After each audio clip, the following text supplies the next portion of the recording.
Hello friends, स्वागत है आप सभी का एक बार फिर आपके यूट्यूब चैनल में डीडीएस क्लासेज में। तो आज हम शेयर करेंगे कक्षा 6 के लिए विज्ञान विषय का लेसन प्लान। प्रकरण रहेगा जल चक्र।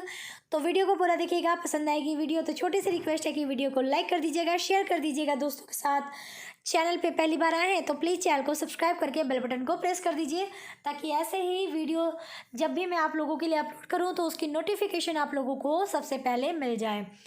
अगर आपको इसका पीडीएफ चाहिए तो लिंक मैं डिस्क्रिप्शन बॉक्स में दे दूंगी, जहाँ पे छोटा सा मार्जिन पे करके आप इस लेसन प्लान का पीडीएफ जो है वो डाउनलोड कर सकते हैं। तो चलिए शुरू करते हैं अपनी ये वीडियो। तो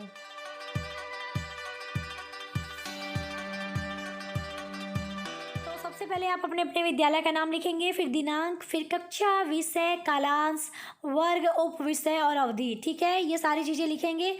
तो कक्षा 6 के लिए है, विषय विज्ञान है, उप विषय जो है वो रसायन विज्ञान है। जो भी आपका कालांश होगा, फर्स्ट, सेकेंड, थर्ड, फोर्थ, जो भी आप वो लिख लीजिएगा। जो भी आपका क्लास का वर्ग होगा यानी सेक्शन होगा उसको लिखना है। अवधि यानी टाइम लिखना है, कितने ड्यूरेशन का आपका क्लास है। तो वो यहाँ पे सारा कुछ इन्होंने अपने अकॉर्डिंग, जिनकी फाइल है उन्होंने अपने अकॉर्डिंग लिखी है। बाकी हमारा जो प्रकरण है वो है जल चक्र। तो हम सबसे पहले देखेंगे समान उद्देश्य। तो यहाँ पे समान उद्देश्य में इन्होंने 4 समान उद्देश्य रखे हैं। पहला है छात्रों में जीव विज्ञान विषय में रुचि उत्पन्न करना। दूसरा है छात्रों में वैज्ञानिक दृष्टिकोण उत्पन्न करना। तीसरा है छात्रों की तार्किक व मानसिक क्षमता का विकास करना। चौथा है छात्रों को दैनिक जीवन में विज्ञान विषय की उपयोगिता से परिचित कराना।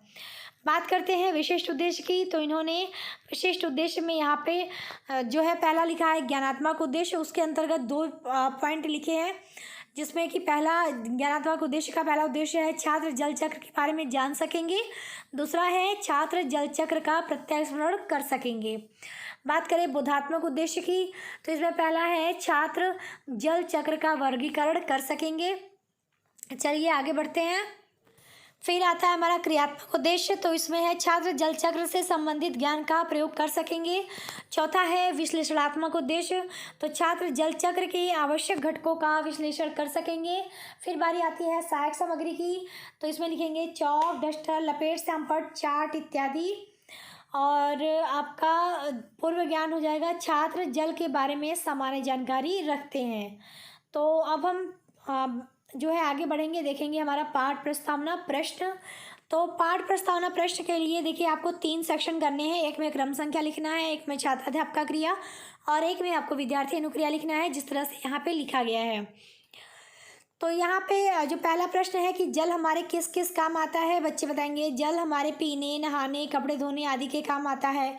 फिर छात्राध्यापक पूछेगी पीने नहाने के लिए जल कहाँ से प्राप्त होता है, बच्चे बताएंगे पीने नहाने के लिए जल आदि जल जो है वो नदी, तालाब आदि से प्राप्त होता है।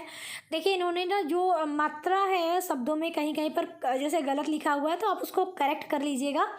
मैं अब एक एक जगह तो बोलूँगी नहीं, लेकिन आप लोग इतने मतलब होशियार हैं तो प्लीज़ आप लोग थोड़ा सा ध्यान रखिएगा कि जब भी आप फाइल लिखें, यहाँ से भी लिखें, तो बिल्कुल एग्जैक्ट छाप ना लें। अपनी मात्राएं जो है ध्यान दें और उसके अकॉर्डिंग ही लिखें, अपनी नॉलेज के अकॉर्डिंग ही लिखें। जैसे इन्होंने यहाँ पे नदी जो है वो गलत लिखा है, द पे बड़ी की मात्रा होता है। तो इसी तरह जहाँ जहाँ पर भी इन्होंने गलतियाँ की होगी आप उसको करेक्ट कर लीजिएगा। मेरे अभी नज़र में ये आ गया, इसलिए मैंने आपको सोचा बता दें। ठीक है, आगे है तीसरा, नदियों तालाबों से जल कहाँ से आता है, बच्चे बताएंगे नदियों तालाबों में जल वर्षा से आता है।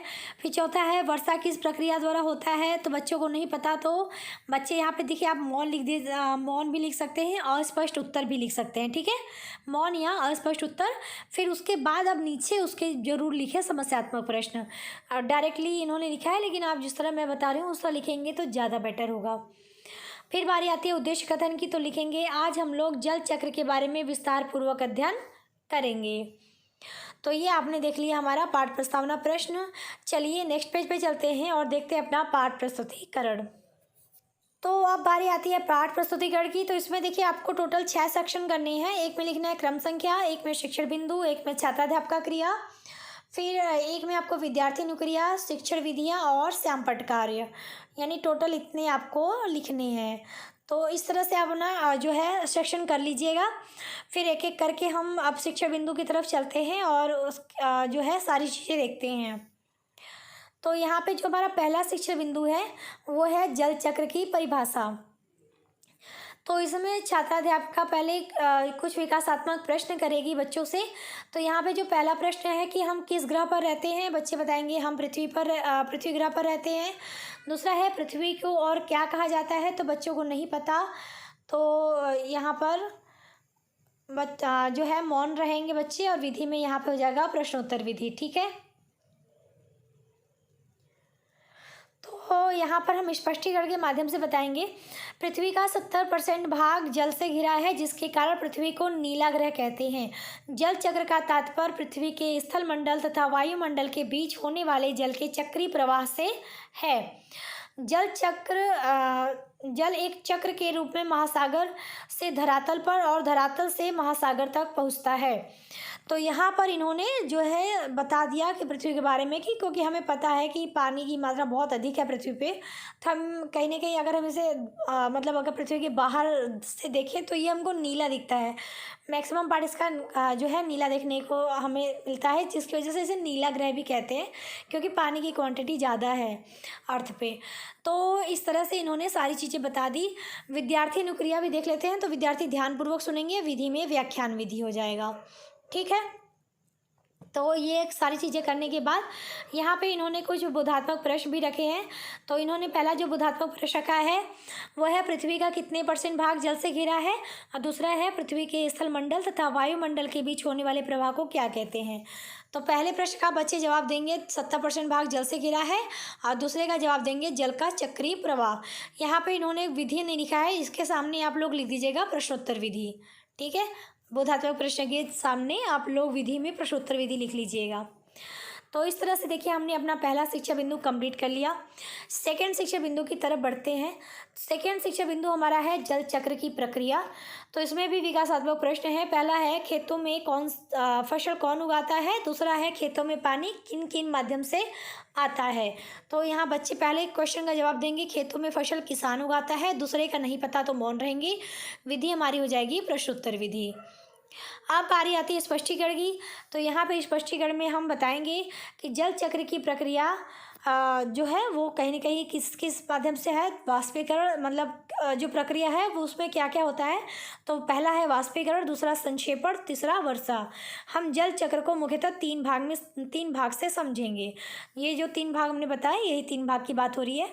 तो आगे इसी में लिखेंगे महासागर से वाष्पीकरण और वाष्पोत्सर्जन द्वारा जल वायुमंडल में जाता है, जहाँ भाप के संक्षेपण से बादल बनते हैं तथा वर्षा द्वारा जल नीचे भूमि पर आता है। चलिए आगे इसकी जो आगे की लाइन है वो अगले पेज पे है, तो वहाँ चलते हैं। उसके पहले विद्यार्थी अनुक्रिया साथ में देखते चलते हैं। तो विद्यार्थी ध्यानपूर्वक सुनेंगे, विधि में व्याख्यान विधि। तो ये सारी चीज़ें आप कर लीजिए। चलिए अब आगे वाले पेज पे चलते हैं और इस स्पष्टीकरण को हमारे सेकंड शिक्षण बिंदु का जो है उसको कंप्लीट करते हैं। तो ये हम लोग आगे वाले पेज पे आ गए हैं, और इसी के लाइन को जो पीछे वाली लाइन थी उससे हम आगे बढ़ाते हुए लिखेंगे। और नदियों से होता हुआ पुनः महासागर पे पहुंच जाता है। इस प्रकार जल चक्र की प्रक्रिया चलती है। बोधात्मक प्रश्न इसी में है कि जल चक्र की कितनी प्रक्रिया होती है, दूसरा जल चक्र की तीनों प्रक्रिया का नाम बताइए। तो पहले क्वेश्चन का जवाब देंगे जल चक्र की 3 प्रक्रिया होती है। दूसरे क्वेश्चन का जवाब देंगे वाष्पीकरण, संक्षेपण और वर्षा। विधि में प्रश्नोत्तर विधि हो जाएगी। अब बारी आती है थर्ड शिक्षण बिंदु की, जो है जल चक्र का महत्व। तो इसमें हम लोग जो है विकासात्मक प्रश्न देखें तो 2 विकासात्मक प्रश्न हैं। हम ठंडी में कैसा पानी पीते हैं। दूसरा प्रश्न है हम जब पानी गर्म करते हैं तो उसमें से क्या निकलता है। तो पहले क्वेश्चन के बच्चे जवाब देंगे हम ठंडी में गर्म पानी पीते हैं, और दूसरा कि नहीं बता पाए तो बच्चे हो जाएंगे मौन।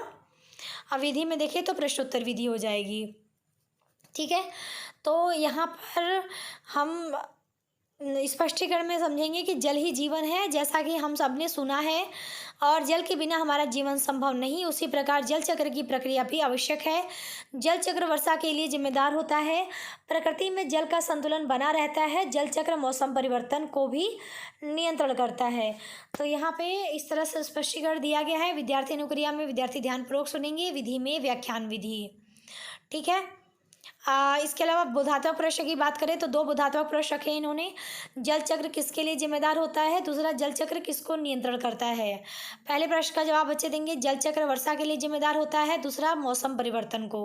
यानी दोनों प्रश्नों के जवाब बच्चों ने दे दिए। विधि में क्या हो जाएगा, प्रश्नोत्तर विधि। तो ठीक है, तो यहाँ पे आपने देखा हमारा जो थर्ड शिक्षा बिंदु था जल चक्र का महत्व, हमने उसे भी कंप्लीट कर दिया है। अब बारी आती है मूल्यांकन प्रश्न की।